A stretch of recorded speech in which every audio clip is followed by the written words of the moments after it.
बिस्मिल्लाहिर्रहमानिर्रहीम।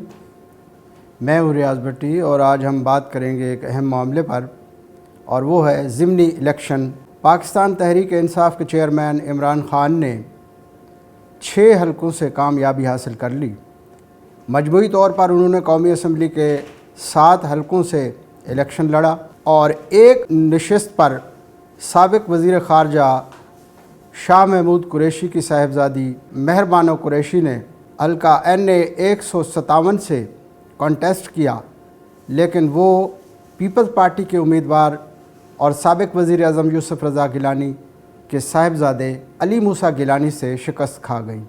उनकी शिकस्त का मार्जिन बहुत बड़ा है, 25,000 से ज़ायद वोटों से महर बानो कुरैशी ने शिकस्त खाई है और अली मूसा गिलानी कामयाब रहे।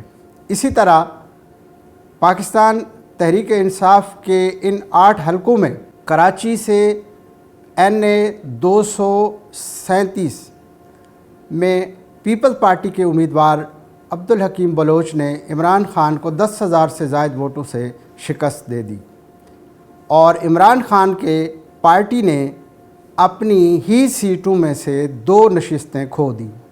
दूसरे लफ्ज़ों में इमरान ख़ान बज़ाहिर 6 हलकों से कामयाब हुए हैं, लेकिन मजमूई तौर पर उनकी 8 नशिस्तों में से 2 उनकी खो गई हैं। दूसरे लफ्ज़ों में कौमी असम्बली में PDM की 2 नशिस्तें बढ़ गई हैं और उनके 2 अरकान कौमी असम्बली का इजाफ़ा हुआ है। इमरान ख़ान जिन 6 हलकों से कामयाब हुए हैं वो खैबर पख्तूनख्वा, पंजाब और सिंध के हलकों पर मुश्तमिल हैं और उनमें वाज़े तौर पर देखा जा सकता है कि जहां जिन सूबों में उनकी हुकूमत है वहां उनकी जीत का मार्जिन बिल्कुल मुख्तलिफ है और सिंध में उनकी जीत का मार्जिन बिल्कुल मुख्तलिफ है। हासिल करदा वोटों की तादाद और वहां हासिल करदा वोटों की तादाद भी बिल्कुल हैरान कुन है। और देखने वाली बात यह है कि इमरान ख़ान ने बैक वक्त जिन 7 हलकों से इलेक्शन में हिस्सा लिया, वहाँ PDM ने उनके सामने मद्दे मुकाबिल जो उम्मीदवार मैदान में उतारे थे वो बड़ी ही मशावरत के बाद और आपस में सीट एडजस्टमेंट के तहत मैदान में उतारे थे। फैसलाबाद के हलका NA 108 से आबिद शेर अली में उम्मीदवार थे। इसी तरह हलका NA 118 से नून लीग की डॉक्टर शिजरा मनसब अली उम्मीदवार थीं।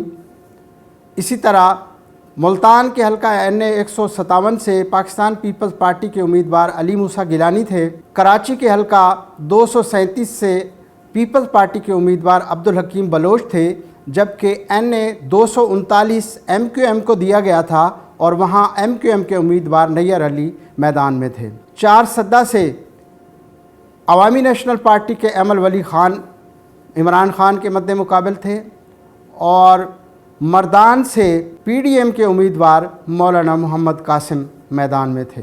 बज़ाहिर पाकिस्तान डेमोक्रेटिक मूवमेंट को शिकस्त हुई है और पाकिस्तान तहरीक इंसाफ कामयाब रही है, लेकिन इसके पीछे जो अवामिल हैं उन पर एक नज़र डालने की ज़रूरत है, क्योंकि आपको याद होगा कि हुकूमत संभालने के बाद पाकिस्तान डेमोक्रेटिक मूवमेंट ने जिस तरह फ़ैसले किए और उनकी हुकूमत ने वज़ीर आज़म शहबाज शरीफ की ज़ेर क़यादत जिस तरह के फ़ैसले किए, उससे अवाम पर महंगाई का एक बड़ा तूफ़ान जो है वो आया है। महंगाई के तूफ़ान के बायस लोग परेशान हैं और हर शोबे के लोग हुकूमत को कोस रहे हैं। पेट्रोलियम की कीमतें बढ़ने के साथ महंगाई अपने उरूज पर है। डॉलर महंगा होने के बाद इंपोर्ट की चीज़ों की कीमतें आसमान से बातें कर रही हैं। बिजली के बिलों ने आवाम को का जीना दोभर कर दिया है। ये सारे अवामिल मिलकर PDM की शिकस्त का बायस बने हैं। इसके बावजूद PDI का इस तरह जीत जाना और जिस मार्जिन से वोट हासिल किए हैं वो एक उम्मीद अफजा और अच्छी कोशिश कही जा सकती है इनकी। इमरान ख़ान के मुकाबले में जिस तरह PDM के उम्मीदवारों की कैंपेन चलाई गई वो भी काबिल ज़िक्र नहीं थी। इमरान ख़ान ने तूफ़ानी दौरों के ज़रिए अपने तमाम हलकों में बहुत बड़े जलसे किए, रैलियों से खिताब किया। उसके बरअक्स नून लीग, पीपल्स पार्टी और JUIF और ANP کے جلسوں میں زیادہ متاثر کن اقدامات دیکھنے میں نہیں آئے۔ دیگر عوامل اگر دیکھے جائیں تو عمران خان امریکہ کا بیانیہ لے کر چل رہے تھے، اور ان کا بیانیہ تھا کہ امریکی دھمکی پر میری حکومت ختم کی گئی، امریکی سازش پر میری حکومت گرائی گئی، اور رجیم چینج کا مقصد یہاں پاکستان کو سری لنکا بنانا اور پاکستانی معیشت کو تباہ کرنا ہے۔ تو ان کے بقول یہ امریکی سازش کے تحت سب کچھ کیا گیا، اور امریکی سازشی بیانیہ اور دھمکی کو لے کر عمران خان نے پوری کمپین چلائی، اور اسی کے تحت وہ ضمنی الیکشن میں گئے۔ اور آپ کو یاد ہوگا 16 تاریخ کو ہونے والے الیکشن سے 3 دن پہلے 13 اکتوبر کو امریکی صدر نے ایک اہم بیان دیا، اور انہوں نے کہا کہ پاکستانی قوم دنیا کے خطرناک ترین اقوام میں سے ایک ہے، اور پاکستان کے ایٹمی اثاثے بے قاعدہ ہیں، ان کی سیکیورٹی کا نظام بے ترتیب ہے۔ تو اس بیان کے تناظر میں یہ دیکھا جائے کہ جہاں عمران خان امریکی دھمکی کے بیانیے کو لے کر اپنی کمپین چلا رہے تھے اور اپنی ریلیاں اور جلسوں سے خطاب کر رہے تھے، اس دوران الیکشن سے محض 2 دن پہلے امریکی صدر کا اس طرح کا بیان آنا بذات خود ایک بہت بڑی بات ہے، جس کے بعد ووٹر کا ذہن تبدیل ہونا فطری سی بات ہے، اور پاکستان کا ووٹر یہ سمجھتا ہے کہ عمران خان ہی وہ آدمی ہیں جو امریکہ کو ایبسلیوٹلی ناٹ کہہ سکتے ہیں، اور وہ عمران خان ہی پاکستان کی حفاظت کی ضمانت ہیں۔ اور یہ ضمنی انتخابات کا رزلٹ اس بات کا گواہ ہے کہ اس کے پیچھے مہنگائی اور ڈالر مہنگا ہونے سے چیزوں کی قیمتیں بڑھنا اور دوسرے معاملات سے ہٹ کر یہ امریکی صدر کا بیان بھی جلتی پر تیل کا کام کر گیا۔ اس طرح عوام عمران خان کو اچھے خاصے ووٹ ملے اور وہ 6 حلقوں سے کامیاب رہے۔ سب سے اہم سوال یہی ہے کہ کیا عمران خان ان 6 حلقوں سے کامیاب ہونے کے بعد اسمبلی میں جائیں گے؟ جب وہ انتخاب لڑ رہے تھے تو اس وقت بھی میاں والی سے رکن اسمبلی تھے اور ان کا استعفیٰ قبول نہیں ہوا تھا۔ اس کے باوجود انہوں نے نئے حلقوں سے اپنے ارکان کے خالی کردہ 7 حلقوں سے الیکشن لڑا اور وہ 6 حلقوں سے کامیاب رہے۔ تو دیکھنے والی بات یہ ہے کہ وہ اگر اسمبلی میں نہیں جاتے تو یہ صحیح لا حاصل رہے گی، قوم کا پیسہ ضائع ہوگا، اور اس ضمنی الیکشن پر جتنا خرچ ہوا ہے وہ سارے کا سارا ضائع جائے گا۔ تو یہ کس کے ساتھ مذاق ہوگا؟ ووٹر کے ساتھ مذاق ہے یا جمہوریت کے ساتھ مذاق ہے؟ آخر وہ کرنا کیا چاہتے ہیں؟ جیتنے کے بعد بھی اگر ایوان میں نہیں جاتے تو پھر وہ اگلا پروگرام ان کا کیا ہوگا؟ یہ سب سے اہم سوال ہے۔ یہ مہنگائی اور یہ گرانی اس حکومت کے گلے پڑ گئی ہے۔